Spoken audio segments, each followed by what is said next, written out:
NBA insider for ESPN, friend of the program, and a man who I believe had something just cross his phone, ladies and gentlemen, Charania. Sean, great to see you. You look amazing. Thank you for joining us.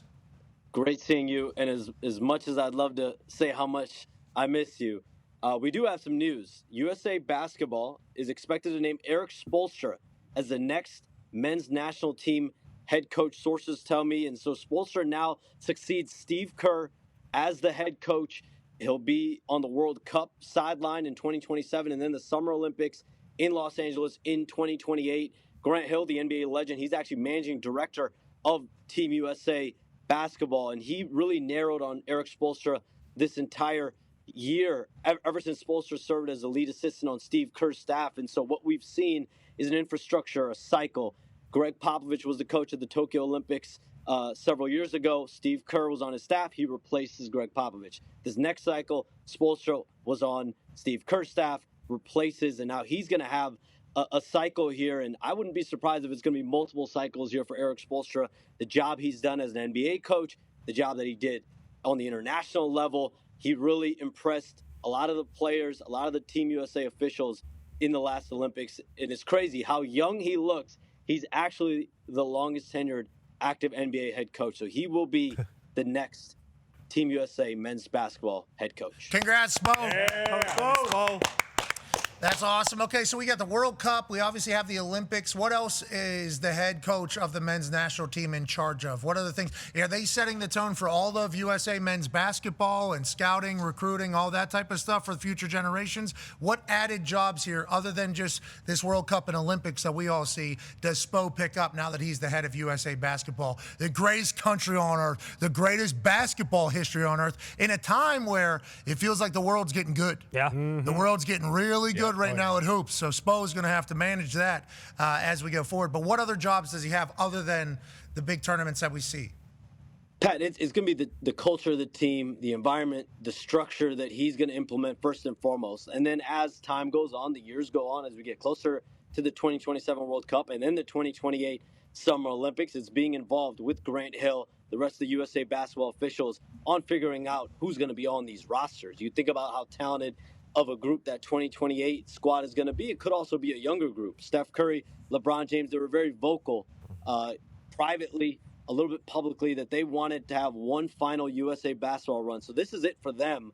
Kevin Durant has kind of left the door open. We'll see where he's at in 2028. But this is going to be a really new team. This is going to be a young team that we're going to see. It's going to be led by different players. So being a part of that, and then the next step is also setting his own coaching staff. And so you think about Steve Kerr's coaching staff. He had Erik Spoelstra, Ty Lue, Mark Few, the iconic college coach at Gonzaga. So Ty Lue will not be on Erik Spoelstra's staff, from what I'm told.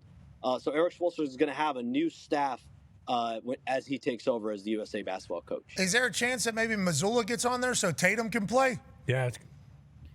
That's a name certainly you have to look at. But when you think around the league, whether it's a Joe Mazzulla, Mark Daigneault in Oklahoma City, Jamal Mosley's another coach in Orlando who has had some time in the USA basketball pipeline, and he's someone you think about that Orlando team on the come up. They should have a good chance in the Eastern Conference as well. So I think those are some of the, I think you have to put Mazzulla in there as well. But I think those are the other couple names that I would look at as well. Well, strictly so that maybe Tatum gets on court. Yeah. Maybe because I think for the good of America, even though we won. So, but going forward, we need to make sure that Tatum is on the court, assuming that his Achilles recovery goes very well, which are we ahead of schedule in that? Am I reading things that we're in a really good spot? No, I don't want to put any type of I think any recovery or rehab is its own journey. There's so many things that can happen during it, especially when you're talking about an Achilles heel. But when we're talking about Tatum, I get from what we've been reading, good signs, right, going forward. And I think he even came out and said, everybody else said that I'm not playing this season. I've never said that, which was wild to hear because it's just kind of understood almost at this point in basketball with the Achilles. So, Pat, you think about the three players, the three superstar players that tore their Achilles tendon in the playoffs. Damian Lillard, he's now in Portland. He's already said he's done. He's not going to play this upcoming season. The Blazers have already ruled him out for the entire season. The other player, Tyrese Haliburton, your guy, he's already been ruled out by the Pacers for the entire season. He's said himself he's out for the season. So Those two guys suffered Achilles tears. They've already been ruled out. Jayson Tatum, on the other hand, the Celtics have not ruled him out. I think the Celtics are cautiously optimistic. Clearly, Jayson Tatum has a goal in his mind that he wants to play. Now, whether he can get there by the time we're in February, March, April, we'll see. And we'll see how that team is going to be. There's so many doctor's clearances that come into play here, Pat, as you get closer to the end. And let's say he's in March and he's feeling 100%, but the team's not really competing for anything. Do you really throw him out there? There's going to be a lot of questions. There's probably going to be 15 to 20 people in that room that are going to make that decision for Jayson, with Jayson Tatum, I would say. While the other two are out for the season, though. So that is a saving grace. And Jayson Tatum, I saw that video as well, like the rest of the world a couple weeks ago. He is moving differently than anyone that I've seen. Several, 4 or 5 months removed. I saw Tyrese walking a red carpet, so let's just At make sure. Palooza? I saw that too. At WrestlePalooza, he actually came with me. We got right in there as close as possible, so you didn't have to walk as far. That's why was he we did. cutting? Was he cutting? Was he Cutting up? Yeah, dude's always got jokes, bro. Yeah. Always let the jokes fly, like he lets game winners fly. We're gonna miss him. Maybe Coach Carlisle, another name that we need to float into the universe to be coach of Team USA. Yes. Would love to see him experience the Olympics, and how he does would be spectacular. You just broke some news the other day, early in the morning on the internet. Go ahead, Con Man. Yeah, Shams, the Knicks were the team Giannis wanted to go to. Was there any trades that were kind of basically about to be made? Was it ever that close? Was there any packages discussed, or is this just more bullshit basketball news about stuff that almost happened that didn't? I think the two things that happened here that have never happened with Giannis Antetokounmpo. One, he made clear privately to the people that needed to know that the New York Knicks were the only team that he wanted a potential trade to if the Milwaukee Bucks would oblige. Now, that's the big if. The Bucks have made it clear they want to give this another shot with Giannis Antetokounmpo. They feel like with Giannis there, this team has a championship opportunity. And there were a series of meetings over the offseason, but there was one in particular. There was one in late June. John Horst, the Bucks general manager, I'm told he flew to Greece. It was a one-day trip. 6,000 miles. He went and sat down with Giannis Antetokounmpo. He sold Giannis on why this team is a championship caliber team. Giannis had his concerns about whether he thought this team could actually win a championship. So you have a team that feels like this is a title contending roster, a player that shared and aired out his uneasiness about it. And so that led to some conversations with the Knicks. The Knicks did make offers, I'm told, multiple offers. And so no deal happened. The Knicks felt like the Bucks were never serious. Some people in Milwaukee believe that the Knicks never made offers serious enough to even continue trade conversations. This was a multi-week process. So that's what One person described it to me as an exclusive negotiating window. We've never gotten to that point with Giannis. But he's there It was a now. bunch of nothing. Yeah, it was a bunch of bullshit. Yeah. Well, he's there now. We'll see what happens this season. The quarter mark of the year is going to be very important. 20-25 games in. And Giannis Antetokounmpo said it himself, that right now he's committed. He's locked in.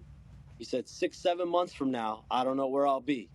We'll see. Okay, so Shams, I appreciate that you're planting these seeds right now. Okay, that's what Shams is doing right now. Oh, yeah? Hey, I got big breaking news. We saw it across the internet. Giannis, Baba, he's planting seeds right now. Just in case something happens in the future, he can just say, hey, just like we were telling you about, there's something brewing here. Okay, and that bamboo tree, you water it for like 5 years. Yep. Okay, you water that thing, and then inevitably that thing, whoosh.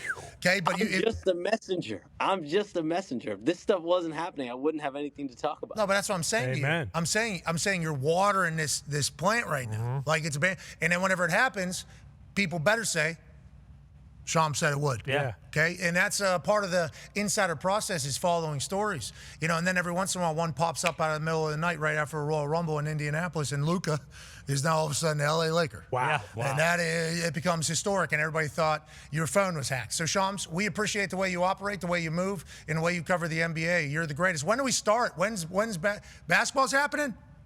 Preseason is well underway. The Pacers actually played the other night against the Timberwolves. It is well underway. How'd we do? Regular season starts October 21st.